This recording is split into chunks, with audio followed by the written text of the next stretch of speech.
Hello, नमस्कार विद्यार्थी मित्रांनो, मी अभिषेक ठिगळे, एज्युकल्चर मध्ये तुमच्या सगळ्यांचं स्वागत आहे. तर आज आपण बीएमसी इन्स्पेक्टरचा शिफ्ट 2 चा पेपर बघणार आहे. 3 पेपर झालेले, एक पेपर आधी झालाय. जर तुम्ही पाहिला नसेल आपला व्हिडिओ तर तो तुम्ही व्हिडिओ पाहून घ्या. लेक्चर ते खूप भारी 15 प्रश्न आहेत. आज तसेच त्याच थोडीचे 15 प्रश्न तुमच्या समोर आहेत शिफ्ट 2 मधले. ही माझी सरळ सेवेची PYQ बॅच 2025 साठी आपण लॉन्च केली आहे कालच. काल आणि आज या 2 दिवसासाठी त्याच्यावर न्यू इयरची ऑफर चालू आहे 20%. सो त्यामध्ये तुम्हाला ही बॅच 600 रुपये मध्येच 1 वर्षासाठी मिळते. याच्यामध्ये काय काय असणार आहे? तलाठीचे आतापर्यंत झालेले जे 57 पेपर होते त्याचे सगळे पेपरचं टॉपिक वाईज विश्लेषण आपण केलेलं आहे. त्याच्यानंतर PCMC क्लर्क, त्याच्यानंतर वनरक्षक सहकारचे पेपर, बीएमसी चे हे 3 पेपर आहेत. तसे क्लर्कचे 21 पेपर आहेत, 7 दिवस 3 शिफ्ट मध्ये झालेले. तर त्याचं पेपर वाईज सोल्युशन आहे. थोडक्यात काय, ही बॅच टेटचे पेपर आहेत. याच्यात ही बॅच काय करते, आतापर्यंत जे TCS चे पेपर झालेत तेच आपल्याला मिळतात. तर त्याचा आपण एक्सप्लेनेशन या बॅच मध्ये घेतो. तर पुढच्या वर्षी जर तुम्ही सरळ सेवेचा अभ्यास करून TCS पॅटर्नच्या आधारावर, IBPS पॅटर्नच्या आधारावर परीक्षा देणार असाल तर त्यांच्यासाठी ही खूप भारी बॅच आहे. आता एक 40-45 लेक्चर याच्यात पडलेले आहेत आणि हे सारखे पडत राहणार आहेत पुढच्या वर्षभरात. तुम्ही जोपर्यंत तुमची व्हॅलिडिटी आहे तोपर्यंत जे काही नवीन घेईल मी TCS पॅटर्नवर आधारित लेक्चर्स झालेल्या पेपरचं, ते सगळं तुम्हाला याच्यामध्ये पडत राहणार आहे. त्याच्याशिवाय पण अजून खूप सारे एक्झाम होतील. मुलांनी पेपर पाठवला तर ते सुद्धा मी पेपर याच्यामध्ये घेणार आहे. तर तुम्ही एज्युकल्चर हे ऍप डाउनलोड करा आणि ही बॅच तुम्ही जॉईन करा. पुढच्या वर्षी गणित बुद्धिमत्तेमध्ये पैकीच्या पैकी मार्क मिळवायचे असतील तुम्हाला तर या बॅचचा खूप चांगला फायदा होईल. आणि लेक्चर झाल्यानंतरची जी PDF आहे, आता कालचं लेक्चर झालं तर त्याच्यात मी लिहिलेली जी PDF आहे ना, तर ती आपण ऍप मध्ये अवेलेबल करून देत आहोत की या लेक्चरच्या खाली त्याची PDF आपण देत आहोत.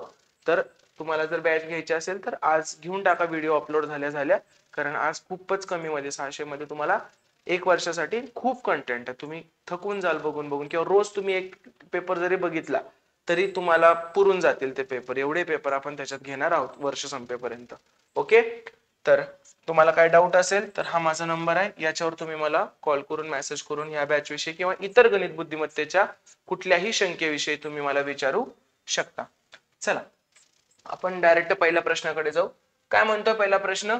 8 संख्यांची सरासरी किती आहे? 19 आहे. यापैकी 5 संख्यांची सरासरी 14 असेल तर उर्वरित 3 संख्यांची सरासरी किती? बघा कसं करायचं. 8 संख्यांची सरासरी त्यांनी 19 दिली आहे. सरासरी म्हणजे काय असतं? Average is equal to sum upon total number. बरोबर. मग 8 संख्यांची सरासरी 19 आहे तर टोटल किती असणार? Sum is equal to average into number. इकडचं आणि तिकडे टाकलं. सो किती झाली सरासरी? ऍव्हरेज किती आहे? 19 आणि संख्या किती आहेत? 8. 19 8. बरोबर. मग 19 8 किती येत आहे? 52 असे. 152 टोटल. त्यांनी सांगितले की यापैकी 5 संख्यांची सरासरी किती आहे? 14. मग 5 संख्यांची सरासरी 14 असेल तर 14 पंचे काय झालं? 70. 5 संख्यांची टोटल किती झाली? 70. मग राहिलं किती? 152 मधून 70 गेलं. तोंडी कसं करायचं बघा. 100 पर्यंत 30 आहे आणि हे वरचे 52. 30 आणि 52 82. तर उरलेल्या ज्या 3 संख्या आहेत, त्यांची टोटल किती आहे? 82. मला सांगा त्यांची टोटल 82 असेल तर त्यांची सरासरी किती? 82/3. किती येणार मग? 3 दुनी 6, उरले 2, 3 7 21, उरला 1, 3 त्रिक 9, 3 त्रिक 9, 27.33. फक्त सरासरी या टॉपिक वरचा हा प्रश्न होता. डन. चला पुढचा प्रश्न पाहू आपण. जर A आणि B यांच्यातील अंतर 1172 किलोमीटर असल्यास A येथून सुमित 33 किलोमीटर प्रति तास या वेगाने B कडे जातो आणि 142 किलोमीटर प्रति तास या वेगाने A कडे परततो, तर सुमितचा सरासरी वेग. काल पण सेम प्रश्न झालेला. हे शिफ्ट वाल्याचे एक्झाम असतात ना, त्याचं डिफिकल्टी लेवल चेंज होऊ नये यासाठी ते सिमिलर प्रश्न टाकण्यावर फोकस करतात नेहमी. तर त्यांनी काय सांगितलं? सरासरी वेग. आपलं काय ठरलंय? सरासरी वेग काढताना आपल्याला डिस्टन्सची गरज लागत नाही. तुम्ही डायरेक्ट काय करू शकता? सरासरी वेग काढायचा आहे. जाताना कितीनं जातोय? 33च्या स्पीडनं. येताना कितीनं येतोय? 142च्या.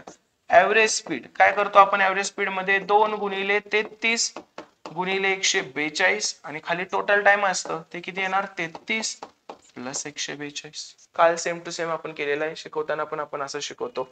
ठीक आहे. आता बघा मग काय काय येते ह्याच्यात. सरळ गुणाकार करायला लागेल, दुसरा कुठलाही ऑप्शन तुमच्याकडे राहत नाहीये. मग चला आपण गुणाकार करू याचा. वरचं तर काय येतं 33 दुनी 66 गुणिले 42, 142. ठीक आहे. मग 142 गुणिले 66, कारण तुम्हाला त्यांना तुमच्या गुणाकाराचीच परीक्षा याच्यात घ्यायची. तर किती येते हे 6 दुनी 12, हातचा आला 1, 6 चोक 24 आणि 1 25, 6 1 6 2 8. सेम तसंच 852 पुन्हा लिहिणार, कारण 6 गुणलंय. 2 7 13 9, 9372. वर काय आलं 9372 वर आलं. डिवायडेड बाय 33 आणि 142, 140 आणि 30, 170 आणि 5, 175. थोडक्यात आपल्याला 9372 ला 175 न भागायचंय. जास्त काही अवघड नाहीये, एकदम सोप्या पद्धतीने भाग घालू आपण. 9372, 9372 ला 175 न भागायचं आपल्याला. बघूया. बघा सगळ्यात पहिल्यांदा 17 आणि 93 बघायचं. 175 लय लांबची गोष्ट आहे. मग काय येतंय 17 5 85 आणि 17 सख्ख दुग्गदर्शी जाते, म्हणजे लय पुढे जाते, म्हणजे 5 न भागू नाही लागणार आपल्याला. 5चा भाग दिला किती येते मग 5 5 25, हातचे आले 2, 5 7 35 आणि 2 37, हातचे आले 3, 5 1 5 आणि 3 8. 5चा भाग लागला. मग किती उरतंय 7तून 5 गेले 2, 13तून 7 गेले 6, 65 आणि वरचे 2 उतरून घेतले, 622 झालं. आता परत 17 चोक 68, 4चा गुणून काय उपयोगच नाही, 3नच गुणायला लागेल. म्हणजे 17 त्रिक 51, 3चा भाग म्हणजे 53 पॉईंट समथिंग येणार. 53 पॉईंट समथिंग म्हणजे हे दोन ऑप्शन तर येणारच नाहीत. राहतोय कुठला पहिला आणि दुसरा ऑप्शन राहतोय. बघू मग आता आपण. आता 3 न गुणलं, 3 5 15, हातचाला 1 3 7 21 आणि 1 22, 2 3 1 3 आणि 2 5. किती उरलं रे 12तून 5 गेले 7, परत इकडे किती गेलं 12तून 3 गेले 9, 97 उरलं. बरोबर. मग आता 175 ला 97 म्हणजे एक शून्य वाढवायला लागेल इकडं, आणि इकडं पण एक पॉईंट द्यायला लागेल. मग परत 17 आणि 97, 17 5 85 म्हणजे कितीचा लागणार 5चा भाग लागणार, म्हणजे 53.5. ऑप्शन काय आलं ऑप्शन नंबर 3, 53.5. इथं काय रे 53.9 आहे, त्यामुळे हा काय येणार नाही. कळालं का.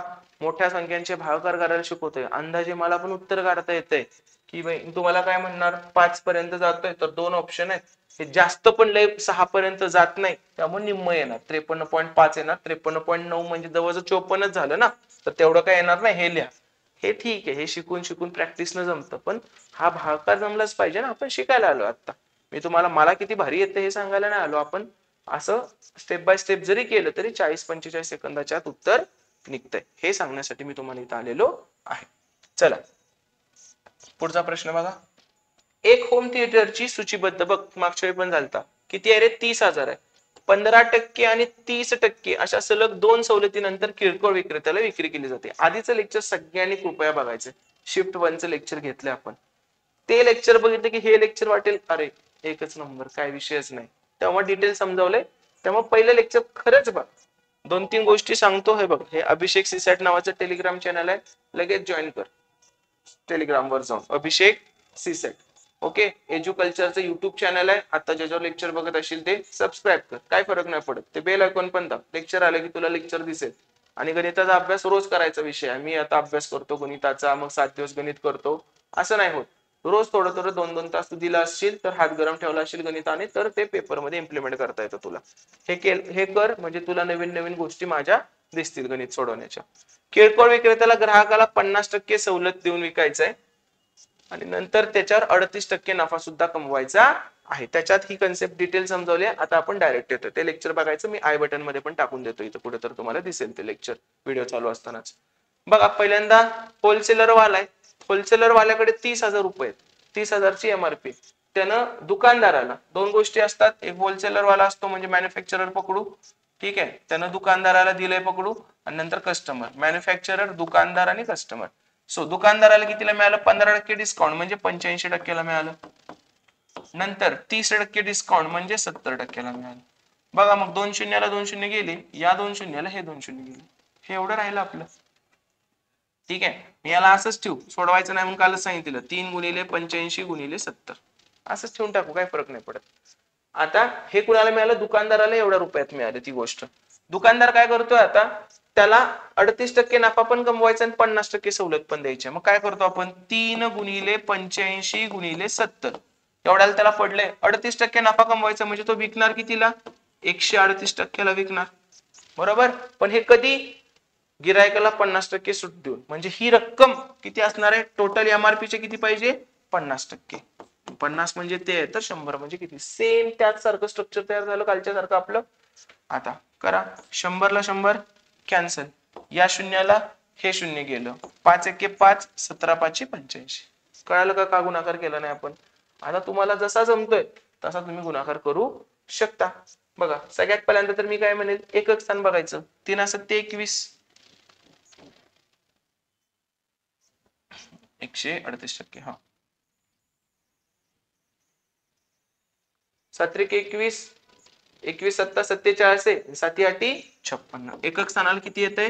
6. एकक स्थानाला 6 येणार आहे. किती ऑप्शन आहेत रे? हे आहेत का कोण? इथं त्यांना तुमची गुणाकाराची परीक्षा नाही घ्यायची. इथं तुम्हाला फक्त हे मांडता येते का एवढंच बघायचंय. तुम्हाला करायचं असेल तर तुम्ही करू शकता. 17 त्रिक 51 51 गुणिले 7 7 1 7 7 5 35 म्हणजे 357 आणि गुणिले हे 138. हे जर तुम्ही केलं बघा काय येते. 8 7 56 5 आले. 8 5 40 आणि 5 45 8 त्रिक 24 आणि 4 28 0. 3 7 21 2 आले. 3 5 15 2 17 1 आला. 3 त्रिक 9 1 10 2 शून्य दिले परत आणि 357 जसंच्या तसं लिहिलं आपण. काय येते मग? 6 5 1 6 8 7 15 7 22 5 2 7 2 9 आणि 3 1 4. काय आलं रे? 49 266 आहे का? 49 266. पण एवढं करायची गरज आहे का? आपल्याला एकदा हे समजलं की एकक स्थान बघायचं. 8 7 56 6 7 42 बेत्रिक 6. एकक स्थानाला 6 येणार आहे. किती ऑप्शन आहे त्याच्यात? एकच. त्यांना तुमची कॅल्क्युलेशनची परीक्षा घ्यायची नाही. असं केलं तर पेपर सॉल्व्ह होणार आहे लवकर, नाहीतर मग वेळ पुरणार नाही तुम्हाला. ओके चला पुढे. जर 6% दराने 1 वर्षासाठी 6,60,000 एवढी रक्कम 6माही चक्रवाढ दराने गुंतवली असेल तर चक्रवाढ व्याज शोधा. रेट ऑफ इंटरेस्ट किती आहे? 6%. पण हा कितीचा आहे रे? वर्षाचा. मला सांगा हे 1 वर्ष आहे. एका वर्षाचा 6%. जर 6 महिन्याला असेल तर इथे किती असणार? 3%. इथे किती असणार? 3%. बरोबर. थोडक्यात हे एक टाइम पिरियड झाला, हा एक टाइम पिरियड झाला. म्हणजे 6माही पद्धतीने व्याज आकारणी असेल तर एका वर्षाचं किती होतं? 2 वर्ष होतं आणि व्याजाचा दर काय होतो? निम्मा होतो. 6चा झाला निम्मा. म्हणजे रेट ऑफ इंटरेस्ट काय होतं रे?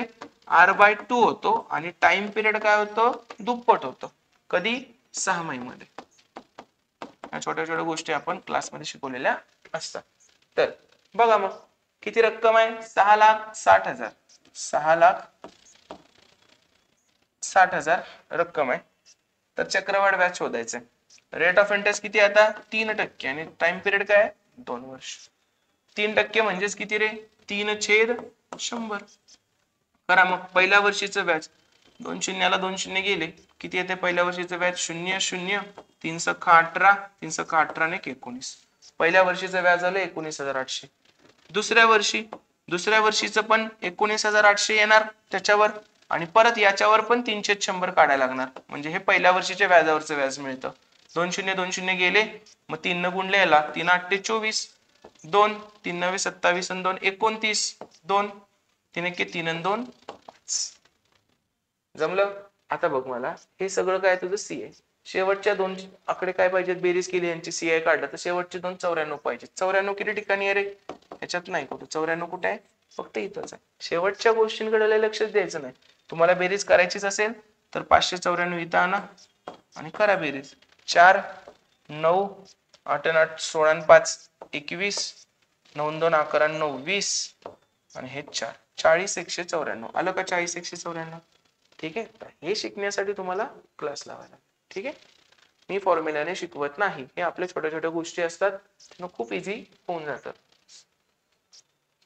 पुन्हा एक उबर ऑटो 49 तासात 400. काल पण सेम प्रश्न होता. 21 तासात 210 आणि त्याचं पण उत्तर 10 याचं पण 10. ओके. म्हणून ते नॉर्थ साइडला आजकाल जे चाललंय की बाबा अनालिसिस करून घ्यायचं नाही. शिफ्ट वालेचे पेपर असतात शिक्षकांसाठी, अनालिसिस करून घ्यायचं नाही. आता मी पण ह्या चुका आधी केलेल्या आहेत. ठीक आहे, तलाठीच्या पेपरच्या वे वगैरे माझा पेपर देऊन आलो, मी दिलेला पेपर जसाच्या तसा 15-20 हजार व्ह्यूज आले त्याला, बरोबर. पण हे चुकीचं आहे, कारण पुढच्या विद्यार्थ्यांना त्याचा फायदा होतो, मग ज्यांनी आधी एक्झाम दिलं त्यांचा त्याच्यात तोटा असतो थोडाफार, बरोबर.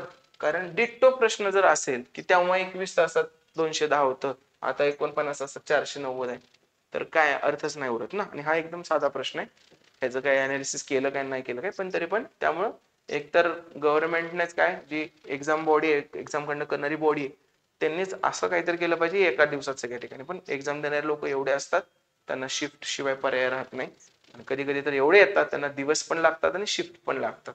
ओके, सो काही याला ऑप्शन नाही, म्हणून ते नॉर्मलायझेशन येतं आपल्याकडे. वार्षिक चक्रवाढ व्याजासह कोणत्या वर्षी वार्षिक टक्केवारीच्या दराने 2 वर्षांमध्ये 73 पटीने वाढेल? 2 वर्षांमध्ये 73 पटीने वाढेल असा प्रश्न आहे. हा एवढा चांगला जमला नाही प्रश्न, तरी पण ठीक आहे, आपण करून बघू. 73 पटीने वाढेल 2 वर्षांमध्ये. तुम्हाला 1 दशांशापर्यंतच सांगायचं आहे. कोणत्या वार्षिक टक्केवारीच्या दराने? बघा काय असतं, A is equal to P into bracket 1 plus R by 100 raised to T, असं जर एखादं असेल. 2 वर्षात काय झालेलं, 73 पटीने वाढलंय, म्हणजे अमाऊंट झाली 73 इज इक्वल टू प्रिन्सिपल पहिल्यांदा 1 पकडलं, 73 1 रुपया प्रिन्सिपल पकडलं, 73 पटीने वाढलं तर 73 झालं, into 1 plus R by 100 raise to 2 वर्ष. जमलं? मग आता हे 1 तर इकडे झालं, कॅन्सल झालं, म्हणजे हे गायब झालं 1. आपल्याला काय करायचं, दोन्हीकडचं स्क्वेअर रूट काढायचं. आता दोन्हीकडचं स्क्वेअर रूट काढायचंय. दोन्हीकडचं जर स्क्वेअर रूट काढलं मी, तर 73चं वर्गमूळ काढायचंय. किती येतं 73चं वर्गमूळ? 8चा वर्ग 64 असतो, 9चा 81 असतो, त्या दोन्हीच्या मध्ये येणार आहे. तर हे जर तुम्ही काढलं तर 8.54 समथिंग वर्गमूळ येतं, आणि इकडे काय राहतं तुमचं 1 प्लस R बाय 100. ठीक आहे, मग 1 मायनस करा इकडे. 1 मायनस केलं तर इथे किती राहतं, 7.54 राहतं, आणि इकडे काय येणार R by 100. So R is equal to काय 100 ने इकडे घेतलं तर किती येणार 754. Option number 2. पण हा प्रश्न चुकीचा आहे. का चुकीचा आहे हा प्रश्न? हे जर असं मांडलं तर उत्तर येतंय. त्यांनी काय म्हटलं, ठराविक रक्कम 73 पटीने वाढेल. तर प्रिन्सिपल 1 असेल, 73 पटीने वाढल्यावर व्हायला किती पाहिजे होतं, 74. पण 74चं वर्गमूळ काढलं तर हे येत नाही, जरासं वेगळं येतं. सो त्यांचं पण काही एवढं करेक्ट नाहीये. 73 पटीने वाढल्यावर 1 रुपयाची गोष्ट 74 होते ना की 73. ठीक आहे, त्यामुळं पण तरी त्यातल्या त्यात हे बरोबर आहे. स्क्रॅच काय होणार नाही प्रश्न, कारण बाकीचे ऑप्शन लांब लांबचे. पुढचा, पाईप ए हा 24 मिनिटात एक टाकी भरू शकतो. पाईप बी हा पूर्ण भरलेली टाकी 25 मिनिटात रिकामी करू शकतो. सुरुवातीला पाईप ए चालू केला जातो आणि 8 मिनिटांनंतर पाईप बी देखील चालू केला जातो. तर उर्वरित टाकी किती वेळात पूर्ण भरेल? बघा, पाईप ए एक टाकी 24 मिनिटात भरतोय, 24 मिनिटात, आणि पाईप भरतोय म्हणून प्लस केलं, हा मायनस करू. पाईप बी 25 मिनिटात रिकामी करतो, 25 मिनिटात रिकामी करतोय. तर किती होतं ते काढू आपण. आता जर ह्यांचा लसावी काढायचा म्हटलं मी, तर ह्यांचा लसावी किती, 600. 300 पण येतोय का? 300 पण होऊ शकेल कदाचित. 24 1 24 नाही, 300 नाही होत. ठीक आहे, ह्यांचा लसावी येतोय 600. मग 600 लिटरची टाकी असं जर आपण पकडलं, आपण 600 लिटरची टाकी 24 न भरतोय, तर 24 दुनी 48, 24 25 असे, बरोबर. आणि इकडे काय येणार, 25 दुनी 50, 25 चोक 100, म्हणजे तासाला किती भरताय 25, आणि तासाला किती रिकामं करताय 24. आता सुरुवातीला पाईप ए चालू केला, आणि 8 मिनिटांनंतर पाईप बी चालू केलं. म्हणजे पहिले 8 मिनिटं कोण पाणी भरतंय रे, पाईप ए पाणी भरतोय. किती पाणी भरणार 8 मिनिटात, 25 गुणिले 8, 25 8 200 लिटर पाणी भरलं येणं. मला सांगा 600 पैकी 200 लिटर ए न भरलं तर राहिले किती, रिमेनिंग किती, 600 वजा 200 400. ठीक आहे, 400 राहिले रिमेनिंग. आता 400 भरल्यानंतर पाईप बी देखील चालू केला 8 मिनिटांनंतर. बी देखील, म्हणजे ए चालूच आहे पण बी सुद्धा चालू आहे. करेक्ट, दोन्ही चालू आहेत. मग आपल्याला 400 लिटर भरायचं आहे, दोन्ही चालू झाले तर नेट किती भरणार रे, बी 24 लिटर रिकामा करतो ना. सो 25 वजा 24 किती येणार, 1 लिटर भरणार मिनिटाला. 1 लिटर पर मिनिट. आपल्याला भरायचं आहे किती 400. मिनिटाला 1 लिटर भरतोय तर 400 लिटर भरायला किती लागणार रे 400 मिनिटं वेळ लागेल. त्यांनी काय विचारलंय तर उर्वरित टाकी किती वेळात भरेल. उर्वरित टाकी किती वेळात भरेल रे 400 मिनिटात भरेल. Option number 4. एकदम सिंपल क्वेश्चन होता. फक्त आकडे चित्र विचित्र होते त्यामुळे बऱ्याच मुलांना अवघड जायची शक्यता आहे. ओके चला पुढे.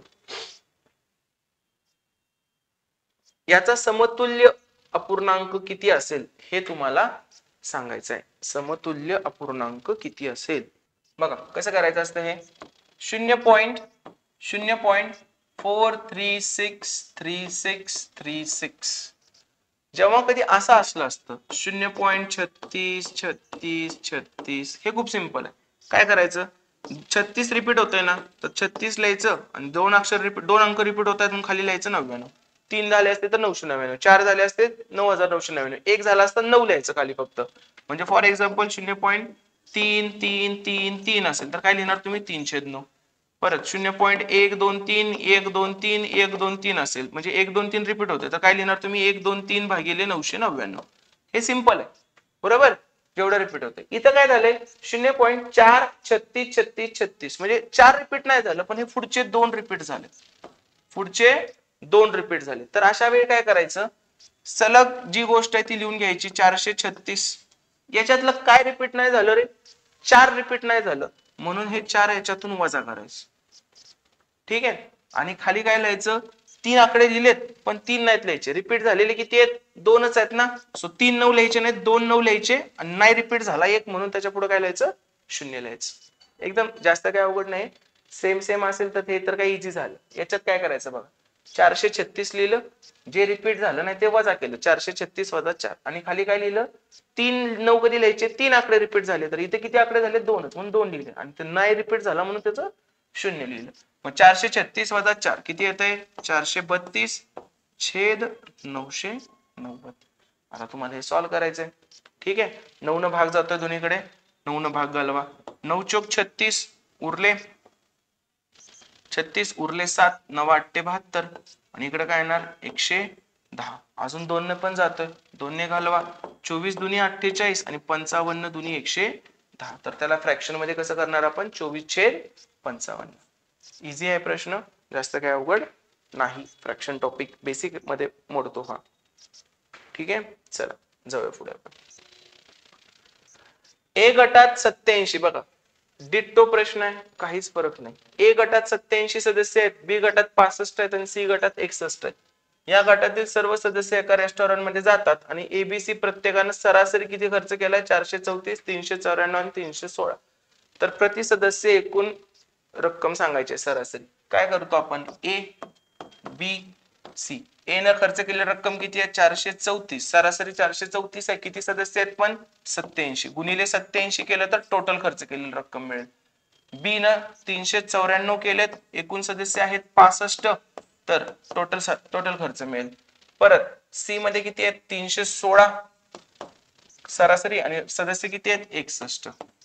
चला करूया आता काय 7 चोक 28 उरले 2 7 त्रिक 21 आणि 2 23 उरले 2 7 चोक 28 आणि 2 30 0 8 चोक 32 3 8 त्रिक 24 आणि 3 27 2 8 चोक 32 आणि 2 34 8 3 आणि 2 5 7 7 3 नंतर 5 चोक 20 2 5 9 45 आणि 2 47 5 त्रिक 15 आणि 4 19 0 दिला 6 चोक 24 2 6 9 54 आणि 2 56 5 6 त्रिक 18 आणि 5 23 0 7 आणि 4 11 हातचा आला 1 9 15 आणि 1 16 हातचा आला 1 3 आणि 2 5 आणि हे 2 नंतर 316 एकनच गुणतोय तर आणि परत 6 6 36 3 6 1 6 आणि 3 9 6 त्रिक 18 6 7 9 3 12 8 आणि 1 9 आणि 1 19 276.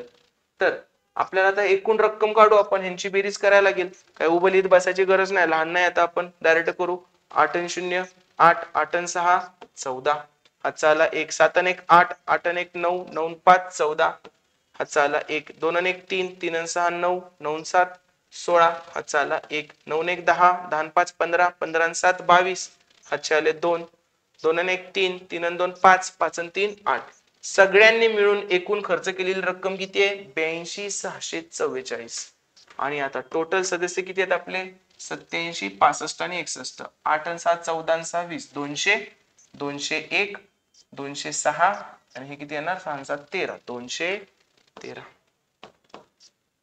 213 भागल वे मगाच्या सारखा काय तर 82644 आणि 213. 21 न घालवायचंय. चोक केलं. 21 चोक 84 पुढे चाललंय ना. 3 करा मग. मग काय ते 3 त्रिक 9, 21 त्रिक 63. 16तून 9 गेले, 9 7 16. 12तून 4 गेले 8 आणि 8तून 7 गेले 1, 187. 4 वाढवलं. आता परत 21 90 89 असे 21 8 करायला लागेल आपल्याला. 8 केलं, 3 आणि 8 आलं. सगळीकडे अजून 3 आणि 8. 8 त्रिक 24, 2 उरले. 8 1 8 आणि 2 10. 8 2 16 आणि 17. करा. 4तून 4 0, 7 8तून 7 गेले 1, 170. वरचं 4 उतरून घेतलं आपण.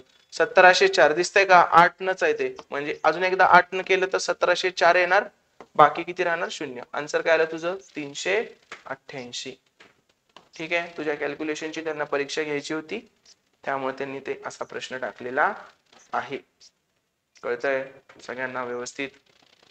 या पद्धतीने तुला जावं लागेल. पुढे प्रति केजी 23 बघ सेम प्रश्न. साखर आणि केजी 67 साखर किती प्रमाणात मिसळावी जेणेकरून मिश्रण प्रति केजी 33.71 दिल्यास 12% नफा. आपल्याला काय माहित आहे? स्वस्तातली गोष्ट किती आहे? 23. महागातली गोष्ट किती आहे? 67. मधली गोष्ट दिली आहे पण ते फायद्यासहित दिली. आपल्याला फायदा नकोय, कॉस्ट प्राइस पाहिजे.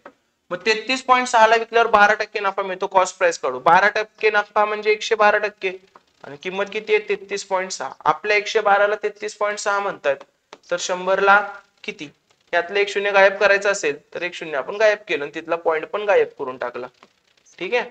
मग आता बघा 3 न गुणल्यावर जाते का याला? 112 1 112 त्रिक 3 गुणिले 10 30. म्हणजे कॉस्ट प्राइस किती झाली? 30. मिक्सरची कॉस्ट प्राइस किती लिहिणार आपण? 30. याच्यानंतर काय करतो आपण? इकडून इकडून वजाबाकी. 30 वजा 23 7 आणि 67 वजा 30 किती येणार? 37. म्हणजे कशामध्ये मिक्स करायला लागेल? 37:7. 37:7. एका कन्सेप्टचा सुद्धा फरक नाहीये. डिट्टो क्वेश्चन आहे. आकडे चेंज केलेत. लेक्चर 1 बघायचंय. त्याच्यात ह्या प्रत्येक कन्सेप्टला वेळ दिला आपण. त्यामुळे ते लेक्चर तासभराचं बनलंय. पण 15च्या 15 एकदम बेसिक पासून कन्सेप्ट शिकवलेत. आणि हे सेम टू सेम आहे म्हणून आपण हे डायरेक्ट करतो. ठीक आहे. शिकवताना मी पहिल्या लेक्चर मध्ये मोठा व्हिडिओ बनलाय त्यामुळे तो. आता त्यामुळे फास्ट व्हायला लागलेत एक्झाम्पल. हे जमत नसेल, थोडंसं वरनं चाललं असेल, इन्स्पेक्टर शिफ्ट 1 चा व्हिडिओ बघा. बीएमसी इन्स्पेक्टर शिफ्ट 1 चा. ठीक आहे. याच लिस्ट मध्ये एज्युकल्चर चॅनलच्या सापडून जाईल तुम्हाला. ठीक आहे. आणि मग तुम्हाला वाटेल की अरे काहीच नव्हतं. ते गणित केलं की हे गणित काहीच. फक्त मी टाकलेले लेक्चर नेहमी बघत चला. तुम्हाला मॅथ रिजनिंगला आउट ऑफ पाडायची जबाबदारी माझी. खूप सोपं आहे. उगाच तुम्ही ते फॉर्म्युलाच्या नादाला लागतात, ट्रिक्सच्या नादाला लागतात. ट्रिक्स वगैरे उपयोगाला येत नसतात परीक्षेत. तुमच्या कन्सेप्ट किती क्लिअर आहेत ते इम्पॉर्टंट असतं. ट्रिक्स तात्पुरता आनंद देतात. त्या शॉर्ट्स पुरतं, रील्स पुरतं मजा वाटतं. तुम्हाला शिक्षक पण बोंबलून सांगतोय किती भारी ट्रिक आहे. त्याचा काही उपयोग नाही. कन्सेप्ट चांगल्या करा, तुम्हाला मार्क्स येणार आहेत. आणि फायनल एम मार्क्स आहेत ना. कमी किती फास्ट सोडवतो हे फायनल एम आहे. मार्क्स पाहिजेत ना.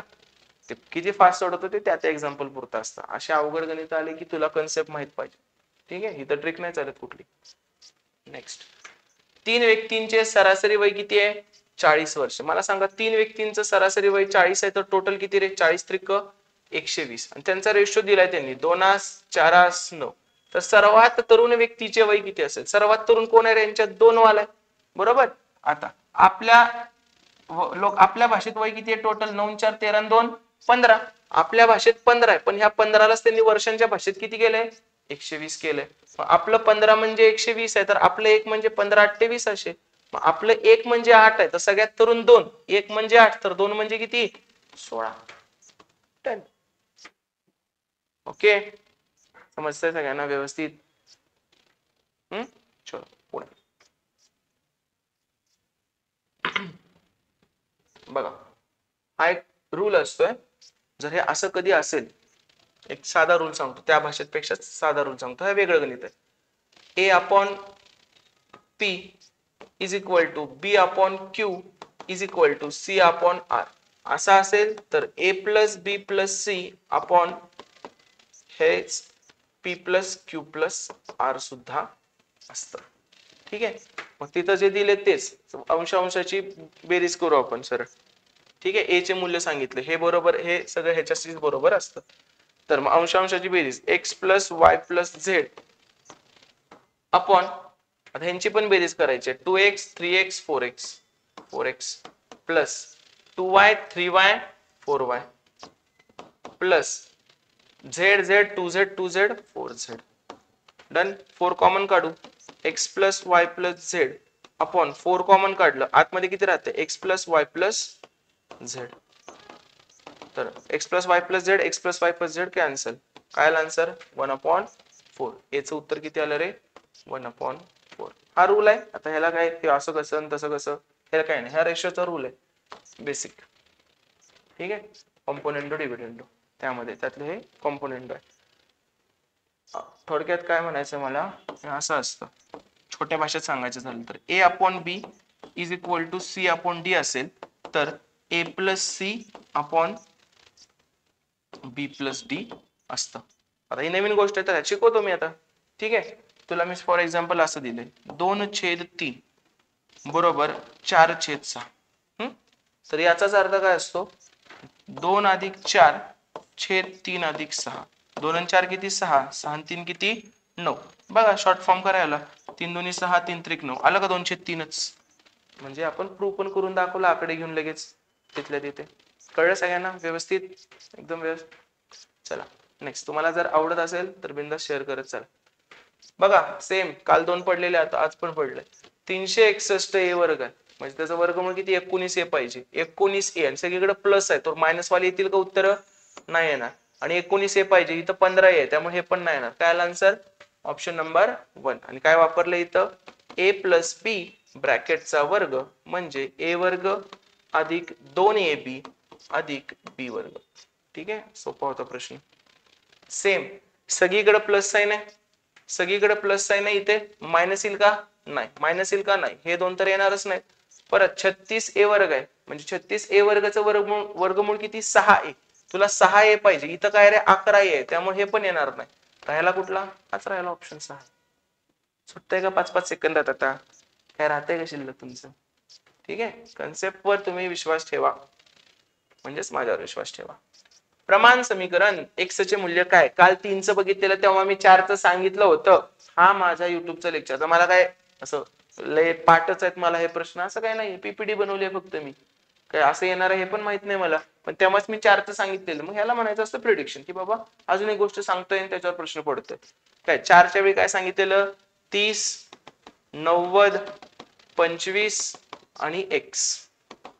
ठीक आहे, तर काय असतं, मधल्यांचा गुणाकार बरोबर कडेच्यांचा गुणाकार, म्हणजे 90 गुणिले 25 बरोबर 30 गुणिले x. मग x बरोबर काय येणार, 33 इकडचं खाली जाणार, किंवा 5 5 25 5 7 30 6 1 6 15 6 90 15 5 किती झालं रे 75. म्हणजेच x बरोबर किती आलं 75.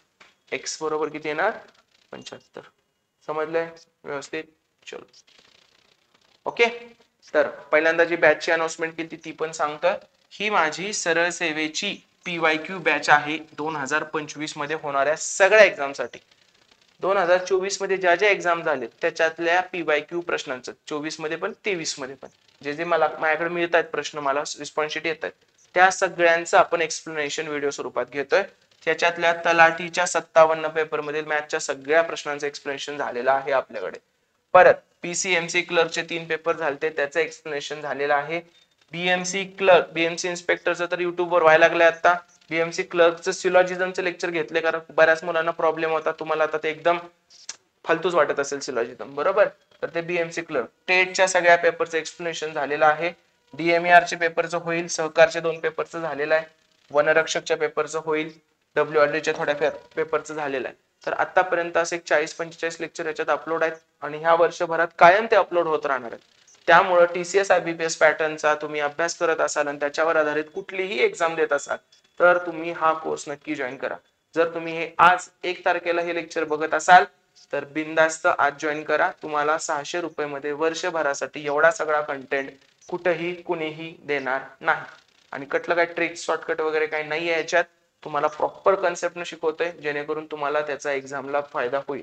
अवघड प्रश्न सुद्धा घेतलेले आहेत, सोपे प्रश्न तर काय सगळेच घेतात, पण कुठला प्रश्न स्किप केलाय वगैरे अशी भानगडच होणार नाही, कारण प्रॉपर आपण ओरिजिनल पेपर मधूनच सॉर्ट करून हे सगळे प्रश्न घेणार आहे. तुम्हाला काही शंका असेल तर हा माझा नंबर आहे 9021747391. याच्यावर तुम्ही मला तुमचे डाउट्स विचारू शकता आणि ह्या बॅच विषयी सुद्धा माहिती घेऊ शकता. तर आजच एज्युकल्चर ऍप डाउनलोड करा आणि हा कोर्स जॉईन करा. धन्यवाद.